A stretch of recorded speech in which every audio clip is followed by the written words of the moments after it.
continuer à suivre ce qui s'y passe, évidemment, grâce à vous. Merci à vous. Frédéric Souillot, ces violences que l'on a vues aujourd'hui à Paris et ailleurs, c'est le pire des scénarios pour vous?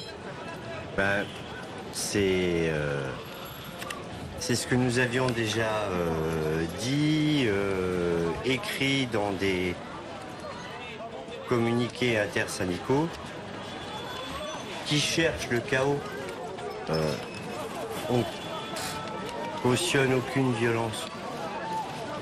Pas de violence ni sur les biens ni sur les personnes. Le 49.3, l'intervention du président de la République hier, on en arrive à ce genre de situation. Alors, c'est en dehors des manifestations syndicales, comme vous l'avez expliqué sur Bordeaux. Bien évidemment, on ne peut pas cautionner. Mais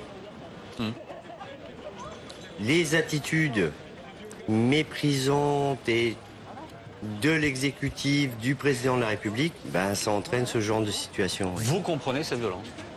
Non, je ne les comprends pas. Je ne comprends pas. On a fait 9 mobilisations dans le calme et un certain nombre de ceux qui remontaient les parcours de la mobilisation disaient « mais vous gagnerez rien en faisant comme ça ». La seule solution, c'est de casser. C'est la jurisprudence gilet jaune pour un certain nombre et tout cela. On ne peut pas cautionner ça. Mais moi-même, j'ai mal à ma République. Quand je suis obligé d'écrire et de dire que le président réécrit l'histoire et nous ment, bah, ce n'est pas possible. Après, bah, je ne suis pas étonné. Qu'est-ce qui a provoqué ça pour vous? C'est le 49.3 qui fait basculer les choses ou c'est ce que dit Emmanuel Macron hier? Bah, je pense les deux. Et je pense qu'hier, il aurait mieux fait d'organiser la visite du roi Charles III et pas autre chose, et de ne pas prendre la parole à la télévision pour stigmatiser certains, les plus précaires, notamment ceux qui sont au RSA. Je rappelle que 18% de ceux qui liquident leur retraite parce qu'ils ont perdu leur emploi à 55 ans ben, sont aux minima sociaux ou au RSA. Et les stigmatiser, eh bien, après cela, ça ne m'étonne pas. Je le conteste, on ne le cautionne pas, mais... Je vous demandais à l'instant si c'était le pire des scénarios pour vous, ces violences. Parce qu'aujourd'hui, il y a eu un regain de mobilisation assez net. Est-ce que ce regain-là vous a surpris? Non. Parce qu'on sait que certains leaders syndicaux ont expliqué aujourd'hui qu'ils étaient surpris.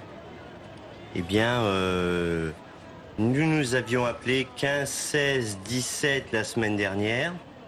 Et ça s'est enchaîné 18, 19, 20, 21, 22, 23. Tous les jours. Et pour une fois, on était d'accord avec les chiffres de la police. Il y a 2 soirs, 1200 mobilisations. Pas des mobilisations spontanées, hein, déclarées, retraite au flambeau. Alors, blocage de ronds-points, zone industrielle et de choses comme ça. Mais pour se faire entendre, dans nos troupes, ils nous disent tous, ben, on fait grève, on bloque les zones industrielles, les centres commerciaux, les entrées des villes.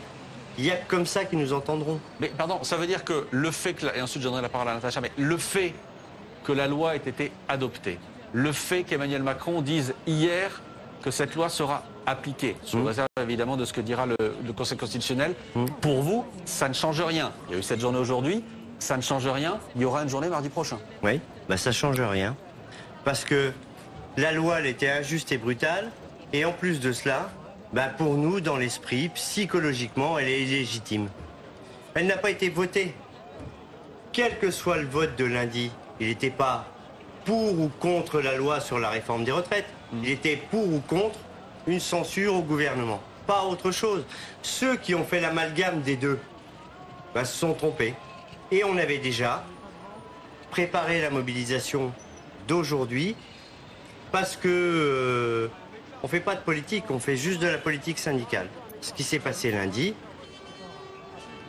s'il y avait eu censure du gouvernement, il n'y aurait pas eu mobilisation aujourd'hui parce que la loi serait tombée, mais on appuiera sur tous les boutons parce qu'on ne veut pas de cette réforme des retraites. Frédéric Souillot, une question encore pour vous. Quel appel vous lancez ce soir, Emmanuel Macron? retirez votre projet de loi. Il nous explique qu'il est un grand homme d'État. Eh ben, les grands hommes d'État ont des éclairs de conscience et doivent entendre. On a mis plus de 3,5 millions de personnes le lendemain de son intervention. Une semaine après le 49-3. Les sondages montrent encore et 9 actifs sur 10 ne veulent pas de cette réforme. Et quand il nous explique hier en se tapant les doigts sur le front, on n'est pas des débiles. Il ne peut pas faire ça. Il est président de la République, de tous les Français. Pas juste d'une partie. Donc il retire son projet de réforme. Merci beaucoup Frédéric Suguiot d'avoir été avec nous en direct ce soir sur BFM TV.